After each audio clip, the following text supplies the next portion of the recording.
Salam saudara terkasih, kembali kita boleh bersama-sama merenungkan firman Tuhan yang diambil dari kitab Filipi pasal 2 ayat 1-4 dengan tema menjadi satu dalam dan karena Kristus. Sebelum kita membaca dan melanjutkannya, mari kita boleh bersama-sama berdoa. Tuhan Yesus, kami menyerahkan waktu ini sepenuhnya kepadamu. Tuhan menolong setiap kami, biarlah Roh Kudus sungguh bekerja dalam hati setiap kami, memampukan kami mengerti, memahami kebenaran firman-Mu, sehingga kami dikuatkan di dalamnya, sehingga kami boleh menjadi pelaku firman Tuhan. Berkati kami semua, di dalam nama Yesus kami berdoa. Amin. Baik saudara yang dikasih oleh Tuhan Yesus, kita akan membuka Alkitab kita dari kitab Filipi pasal 2 ayat 1-4. Filipi pasal 2 ayat 1-4, saya akan membacakannya bagi kita. Demikian firman Tuhan.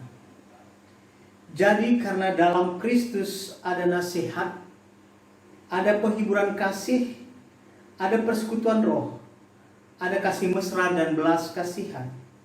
Karena itu sempurnakanlah sukacitaku dengan ini. Hendaklah kamu sehati sepikir dalam satu kasih, satu jiwa, satu tujuan, dengan tidak mencari kepentingan sendiri atau puji-pujian yang sia-sia. Sebaliknya, hendaklah dengan rendah hati, yang seorang menganggap yang lain lebih utama daripada dirinya sendiri. Dan janganlah tiap-tiap orang hanya memperhatikan kepentingannya sendiri, tetapi kepentingan orang lain juga. Sedemikian kebenaran firman Tuhan. Saudara yang dikasih oleh Tuhan Yesus, kalau kita boleh perhatikan tema kita ini, menjadi satu dalam dan karena Kristus, ini boleh dikatakan hampir sama ya, seperti pepatah yang berkata, bersatu kita teguh, bercerai kita rubuh. Ya, adalah sebuah ungkapan yang menunjukkan betapa pentingnya bersatu dan betapa rentannya tercerai-berai. Tercerai-berai akan dengan mudah dapat dihancurkan oleh lawan atau musuh. Kesehatian orang percaya akan menentukan cepat atau lambatnya pencapaian tujuan atau kehendak Allah di dalam kehidupan orang percaya, secara khusus dalam tugas pemberitaan Injil. Saudara dikasih oleh Tuhan Yesus, kalau kita perhatikan sebuah rantai yang utuh, yang tidak terputus, merupakan sebuah gambaran tentang kesehatian di dalam Kristus. Kalau rantai tidak terputus, maka rantai itu akan berguna untuk menggerakkan roda sepeda motor. Tapi kalau terputus, menjadi tidak berguna bagi motor itu. Rantai yang tidak terputus akan saling menggenggam satu dengan yang lain sehingga bisa dipergunakan.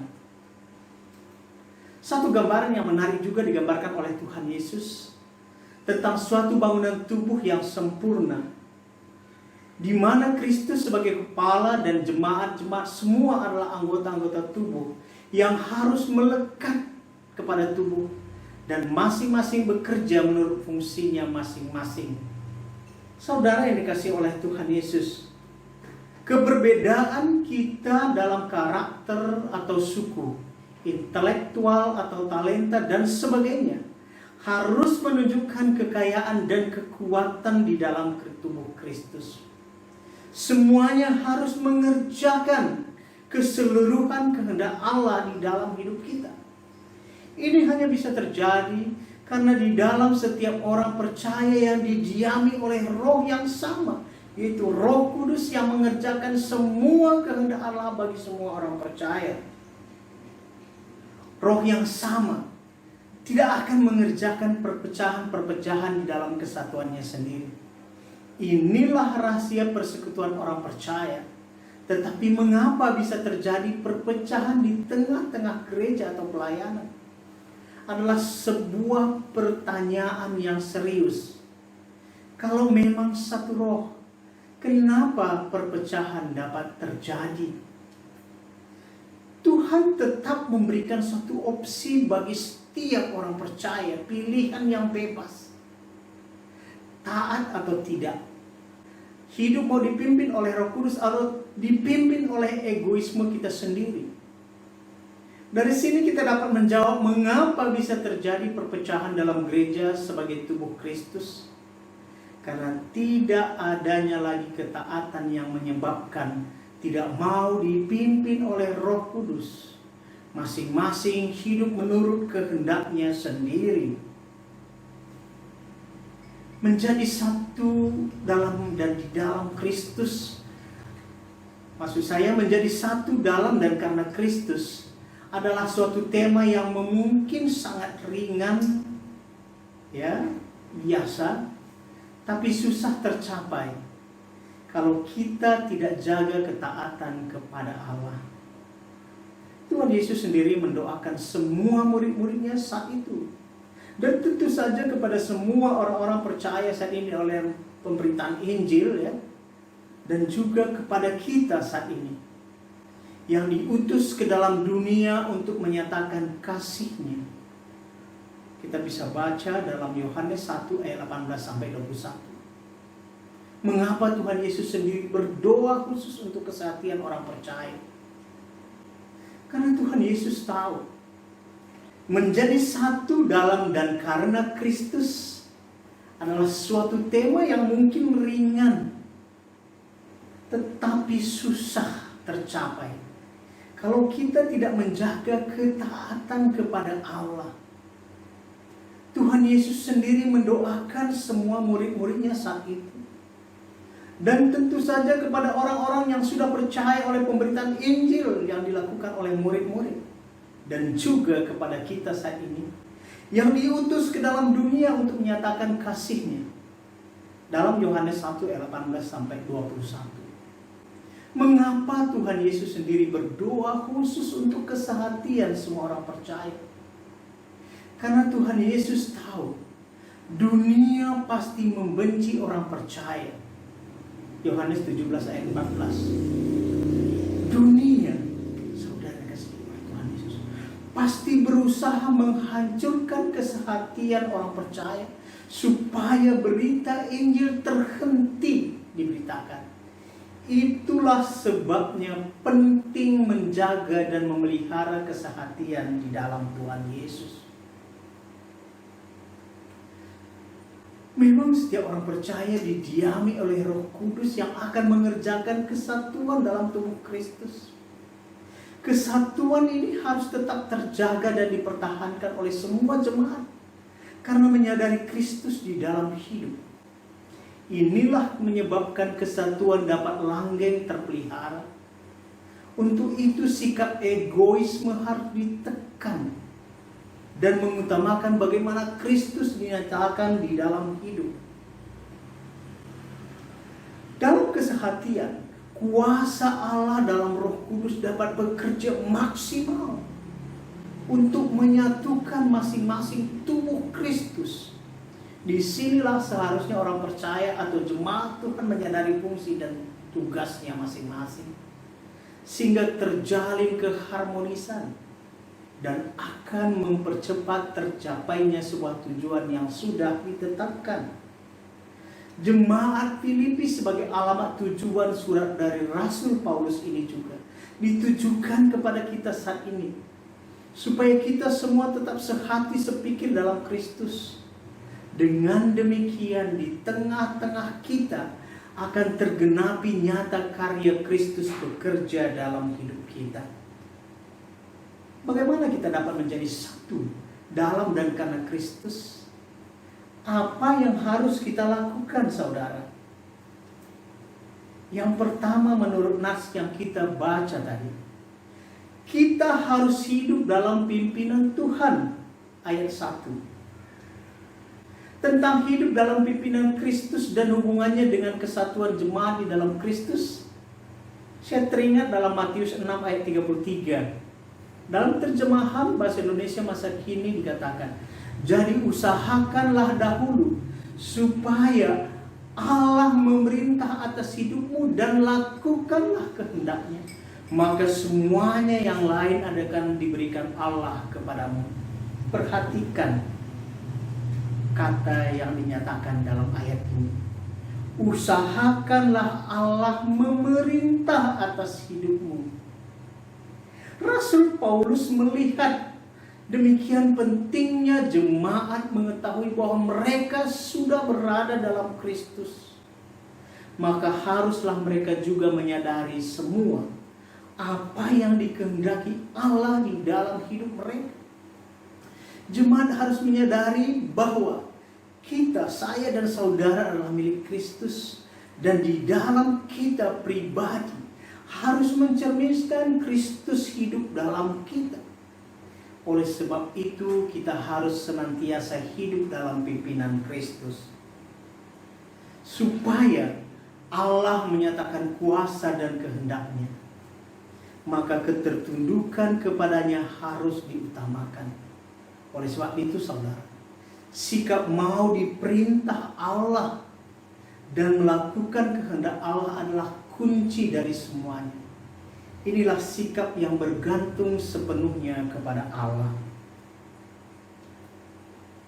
Ayat 1, jadi karena dalam Kristus ada nasihat, ada penghiburan kasih, ada persekutuan roh, ada kasih mesra dan belas kasihan. Perhatikan saudara, Rasul Paulus mengharapkan supaya jemaat Filipi tahu bahwa kesehatian sangat penting dan harus senantiasa terpelihara dalam persekutuan mereka. Di dalam ayat ini kita temukan ada 4 alasan yang terdapat dalam Kristus supaya terwujud kesatuan dan persekutuan yang erat. Yang pertama, dalam Kristus ada nasihat menuju kesatuan. Nasihat dapat berarti penghiburan. Kenapa saudara? Karena pastilah dinyatakan kebenaran firman Tuhan.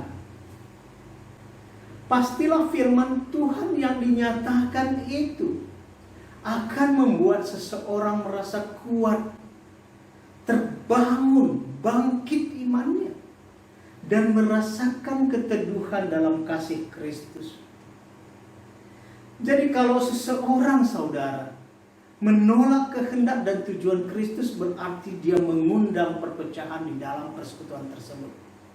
Artinya dia melawan kehendak Kristus dan menempatkan dirinya musuh dari Kristus, dan dia berada di luar Kristus sendiri. Itu yang pertama. Yang kedua saudara, dalam Kristus ada penghiburan kasih. Orang yang sudah bertobat harus menyadari dirinya bahwa dia sudah memperoleh berkat kasih yang harus diteruskan kepada orang lain tanpa batas. Menjadi satu kewajiban yang harus dikerjakan. Kalau tidak, tentu akan menyebabkan sukacita menjadi berkurang. Mari perhatikan saudara. Kalau kita tidak meneruskan kasih Allah, maka sukacita kita menjadi berkurang. Jadi kalau kita mau terhibur dan bersukacita, ya teruskanlah kasih itu, supaya terus melimpah bagi kehidupan kita. Jangan pernah takut kekurangan kasih. Kalau kasih itu dibagikan kepada orang lain, malah akan muncul sebaliknya. Kasih itu akan terus-menerus mengalir, melimpah dalam hidup kita. Ini terjadi karena Kristus yang adalah sumber kasih yang sudah tinggal dalam hidup kita, terus berkarya dalam hidup kita. Sebagai contoh saudara, sumur yang terus-menerus diambil airnya akan terus menghasilkan, mengalirkan air yang jernih. Tapi kalau tidak pernah diambil airnya, akan bau dan akan berhenti mengalirkan air. Saudara, bagian yang ketiga, semua orang percaya memiliki roh yang sama.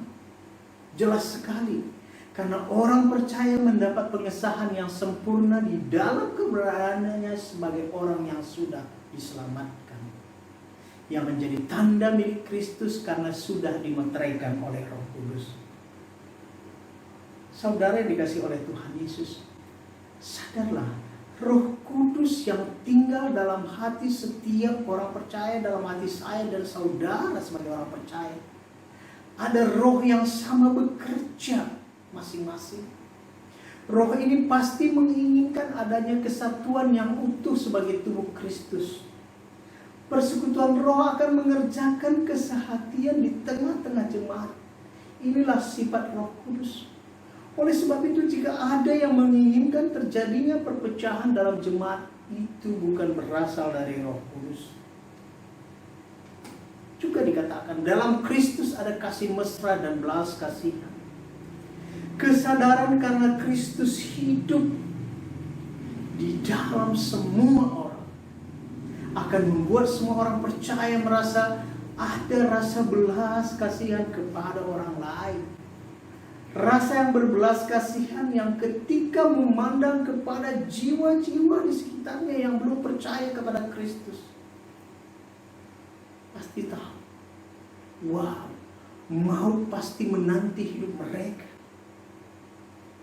Tapi kasih yang dalam pada Kristus memampukan kita, saudara, untuk bisa memberitakan Injil kepada mereka, supaya mereka yang mendengarkannya percaya dan diselamatkan, dan bisa menikmati kasih Kristus dalam hidup mereka. Yang kedua, saudara, dalam poin menjadi satu dalam dan karena Kristus, ayat 2, sempurna dalam sukacita. Ayat 2 dikatakan demikian, karena itu sempurnakanlah sukacitaku dengan ini, hendaklah kamu sehati sepikir dalam satu kasih, satu jiwa, satu tujuan. Melihat pertumbuhan iman jemaat Filipi, Rasul Paulus merasakan sukacita. Dia lebih lagi merindukan supaya jemaat itu terus berada dalam kesatuan yang utuh. Utuh di dalam pikiran, dalam kasih, dalam perasaan dan tujuan. Supaya lengkaplah dan sempurnalah sukacita Rasul Paulus. Kerukunan yang tercipta dan keselarasan yang nyata dalam kehidupan jemaat sebagai bukti bahwa Kristus yang berkarya di dalam hidup mereka. Pernyataan sehati sepikir dalam satu kasih, satu jiwa, satu tujuan adalah suatu kesatuan yang saling berkaitan. Pikiran, sikap dasar bagi perkataan dan perbuatan yang memberi arah kepada jalan hidup, mencapai kehendak Kristus, yaitu mengarahkan pekerjaan keselamatan. Dan itu butuh kesehatian yang utuh, yang akan diwujudkan kalau pikiran, kasih, sikap sejalan, sehingga tujuan utama dapat tercapai. Tujuan utama tidak boleh terpecah belah atau menyimpang, saudara. Harus fokus sehingga masing-masing jemaat Tuhan dapat mengarahkan diri kepada satu pandangan yang sama. Di dalamnya nyata dan tercermin bagaimana jemaat sungguh-sungguh mengutamakan Kristus dalam hidup mereka. Inilah yang menyatukan jemaat, saudara. Di dalam inilah nyata dan tercermin bagaimana jemaat sungguh-sungguh mengutamakan Kristus hidup di dalam hidup kita. Inilah yang menyatukan jemaat. Di dalam kita masing-masing memandang kepada Kristus. Di dalam inilah nyata dan tercermin bagaimana jemaat sungguh-sungguh mengutamakan Kristus dalam hidup mereka. Inilah yang dapat menyatukan jemaat. Di dalam kita masing-masing memandang kepada Kristus, maka Roh Kudus akan bekerja dan merangkul, mengeratkan sesama orang percaya, sehingga kasih yang sama mengalir dari sumber yang sama akan direspon oleh masing-masing jemaat. Demikian akhirnya tercipta ikatan kasih yang kokoh, saudara. Kasih yang mendiami setiap orang percaya, yang dialiri oleh kasih Kristus, menjadikan mereka juga mempunyai sumber kasih yang dapat mengalir melimpah kepada orang lain, yaitu mereka yang belum percaya. Sehingga oleh kasih itu memampukan mereka yang belum percaya, maksud saya, dapat memandang dan mendekat kepada Kristus yang akan mengerjakan keselamatan bagi mereka. Inilah kesehatian dan kesatuan dalam Kristus. Demikian tujuan Kristus akan tercapai, yaitu keselamatan kepada setiap orang yang meresponinya. Karena Roh Kudus bekerja lewat setiap orang yang percaya, yang menjaga kesehatian. Sehingga Injil terus bergema dan membuat orang mau mendengar Injil. Dan ketika mereka menyaksikan kesehatian sesama orang percaya, dan itu menjadi daya tarik bagi mereka, saudara. Saudara dikasihi oleh Tuhan Yesus. Jemaat mula-mula juga demikian. Ketika itu mereka sehati sepikir, bersekutu bersama. Mereka saling memperhatikan, saling mengasihi. Membuat orang-orang di sekitar mereka juga tertarik untuk datang kepada Kristus. Dan dalam kesehatian mereka itu juga Tuhan menambahkan jumlah mereka. Ini menarik sekali, saudara. Pentingnya kesehatian dan kesatuan dalam Kristus. Karena Tuhan akan bekerja di sana. Ya, pemazmur juga mengatakan, ya, kalau ada kesehatian, kesatuan dalam sebuah persekutuan, maka Tuhan akan memerintahkan berkat-berkat-Nya ke atas persekutuan itu. Indah sekali, saudara. Mari kita mengutamakan kesehatian dan kesatuan di dalam Kristus. Supaya nyata bagaimana Allah bekerja di tengah-tengah kita. Yang ketiga, menjadi satu dalam dan karena Kristus, yaitu ayat 3 dan 4, yaitu sikap yang selalu mendahulukan yang lain lebih utama dari diri sendiri. Ayat 3 dikatakan demikian. Dengan tidak mencari kepentingan sendiri atau puji-pujian yang sia-sia. Sebaliknya, hendaklah dengan rendah hati yang seorang menganggap yang lain lebih utama dari dirinya sendiri. Mencari kepentingan sendiri atau pujian yang sia-sia adalah musuh daripada kesehatian. Kepentingan sendiri merupakan manifestasi dari kesombongan. Ini akan merongrong segala upaya yang mempererat persekutuan yang kudus, akan memecah persekutuan itu. Hal yang demikian harus dijauhkan dari sifat orang-orang percaya, karena akan menjadi bumerang dan menodai pelayanan, saudara. Kristus adalah teladan yang sangat baik untuk menjadi panutan bagi kita akan kerendah hatian. Segala kemuliaan dan kebesarannya di sorga Dia tinggalkan, datang ke dalam dunia menjadi manusia yang paling sangat sederhana, agar dapat merangkul saya dan saudara orang berdosa untuk diselamatkan. Nah, kalau kita menyadari hal yang demikian, apa yang kita banggakan? Sehingga sulit bagi kita untuk mengutamakan yang lain lebih daripada diri sendiri. Oleh sebab itu, penyadaan diri dalam tanda kutip, dengan membiarkan Kristus hidup di dalam diri, memerintah dan mengatur hidup kita, akan memampukan kita sanggup hidup mengutamakan orang lain lebih daripada diri sendiri. Ya, mari kita lihat, tidak jauh contohnya dari sekitar kita, budaya antri. Ya, banyak orang dengan berbagai cara agar mendahului antrian, menyelonong, pura-pura tidak tahu, dan kalau ditegur dia mengatakan, wah sorry, maaf, terburu-buru, ada keperluan mendesak. Atau dia bilang, oh sakit, agar dia didahulukan. Padahal dilakukannya hanya karena tidak mau ngantri. Itu saudara. Dengan meneladani Kristus akan memampukan kita untuk sanggup dengan rela merendahkan hati di hadapan Tuhan dan di hadapan manusia. Ini akan mewarnai kehidupan kita, menjadi sanggup mengutamakan orang lain lebih dulu daripada diri sendiri.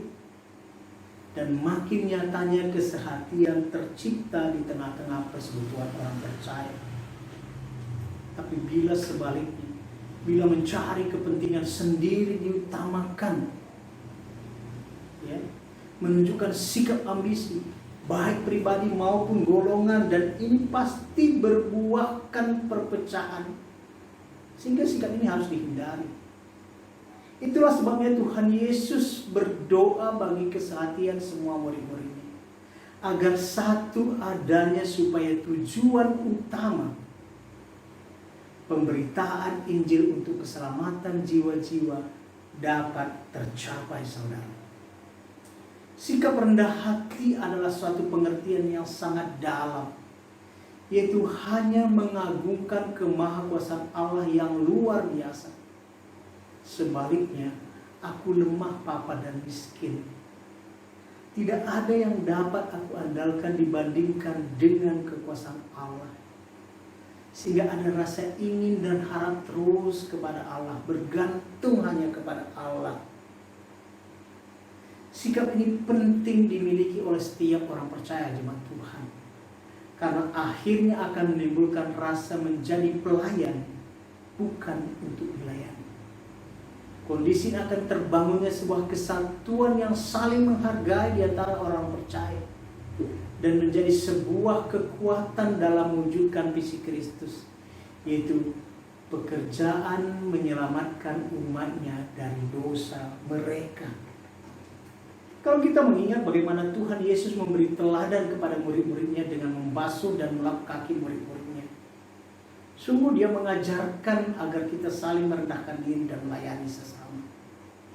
Inilah sebuah teladan yang sangat berharga untuk kita hidupi dalam hidup. Maka kita akan berbahagia, saudara. Yohanes 13 ayat 17. Jemaat Filipi mengalami tekanan dari sekitar mereka ketika mereka memegang teguh iman mereka dan menyaksikannya kepada orang-orang sekitar mereka. Maka Rasul Paulus menasihatkan supaya mereka kuat, tetap sehati sepikir, supaya punya kekuatan dan memelihara sikap rendah hati, saling mengutamakan orang lain. Rasul sendiri, Paulus sendiri menghidupi hal yang demikian. Dia tidak mengutamakan dirinya sendiri, tetapi mengutamakan keselamatan orang lain, sehingga dia rela menderita sangat. Tapi dia sanggup bertahan dan terhibur. Karena apa? Karena dia melihat keselamatan orang lain lebih utama daripada kebebasannya. Ayat 4. Dan janganlah tiap-tiap orang hanya memperhatikan kepentingannya sendiri, tetapi kepentingan orang lain juga. Dengan memandang dan mengambil sikap bahwa yang lain lebih utama dari diri sendiri, akan memampukan kita untuk menghargai dan mengasihi orang lain. Keegoisan diri hanya akan mengutamakan diri sendiri, yang tidak akan pernah mengalami kepuasan. Karena kepuasan tidak akan pernah berkata cukup, dan akan selalu berasa kurang. Maka orang yang demikian tidak akan pernah punya hati bagi kepentingan orang lain. Orang egois tidak akan peduli dengan keselamatan orang lain.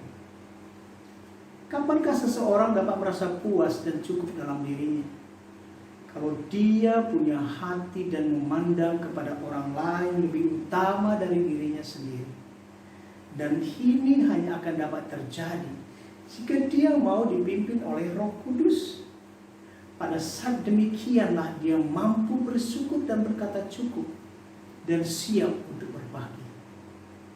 Tokoh yang menarik dalam Alkitab dalam kisah Sakeus pemungut cukai yang berbadan pendek setelah berjumpa Yesus dan dia menjamu Yesus di rumahnya, di mana orang-orang Farisi mengatakan dia makan dengan orang berdosa. Dia sadar, saudara. Lalu dia katakan kepada Tuhan Yesus, Tuhan,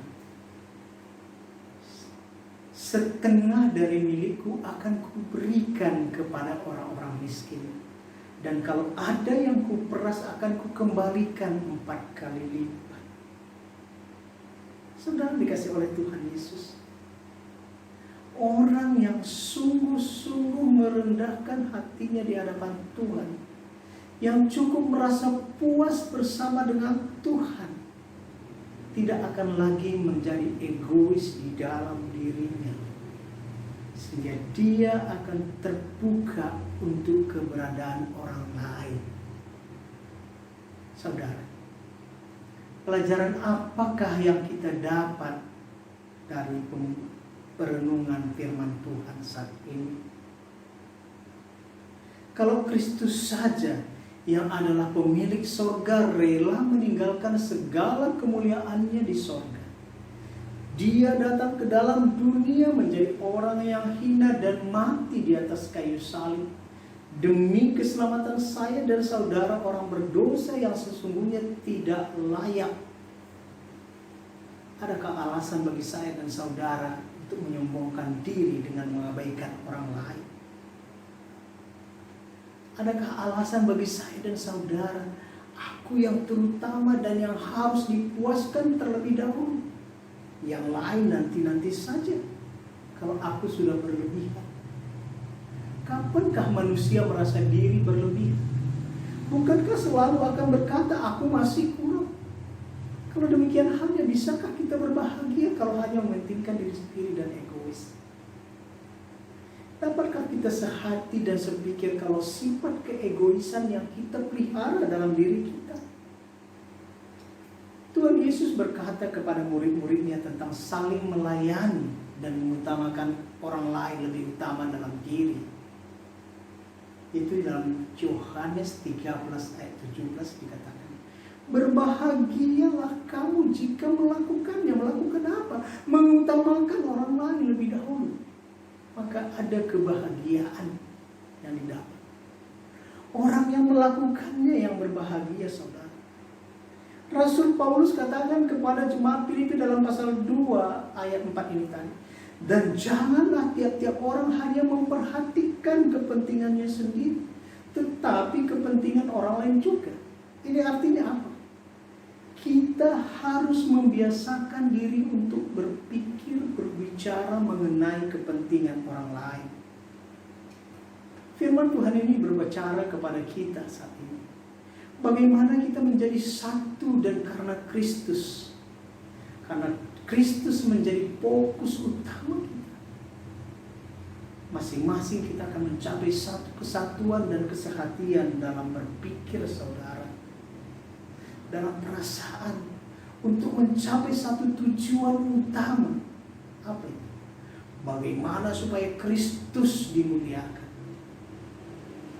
Dengan semakin banyaknya orang sehati sepikir, bersama-sama memberitakan Injil, sehingga banyak orang yang akan mendengar Injil, percaya, dan mereka juga boleh diselamatkan. Saudara yang dikasih oleh Tuhan Yesus, penting kesehatian kita terpelihara. Penting kita juga terus hidup untuk mengutamakan Kristus, sehingga kita sanggup untuk memandang kepada orang lain bahwa mereka juga objek kasih Kristus, dan tugas kita untuk merangkul mereka, mengerjakan keselamatan kepada mereka melalui pemberitaan Injil. Saudara, firman Tuhan sudah kita dengarkan saat ini. Selamat berjuang menyaksikan kesehatian dan keutamaan kepada orang lain di dalam Kristus untuk pemberitaan Injil bagi kemuliaan Allah kita. Amin. Kita berdoa. Kami bersyukur kepadamu Tuhan, firman-Mu yang sudah Engkau nyatakan kepada kami melalui perenungan saat ini. Biarlah kami belajar untuk sehati sepikir, menjaga kesehatian kami, supaya kesehatian kami terpelihara. Dengan demikian kami sehati sepikir juga untuk boleh memberitakan Injil bagi orang-orang sekitar kami. Kami tidak menjadi egois, tetapi mengutamakan yang lain lebih utama daripada diri sendiri. Karena Kristus adalah teladan hidup kami, yang terlebih dahulu telah melakukannya dan menyatakannya bagi kami. Terima kasih, berkati kami semua yang sudah mendengarkan firman-Mu. Di dalam nama Yesus kami berdoa. Amin.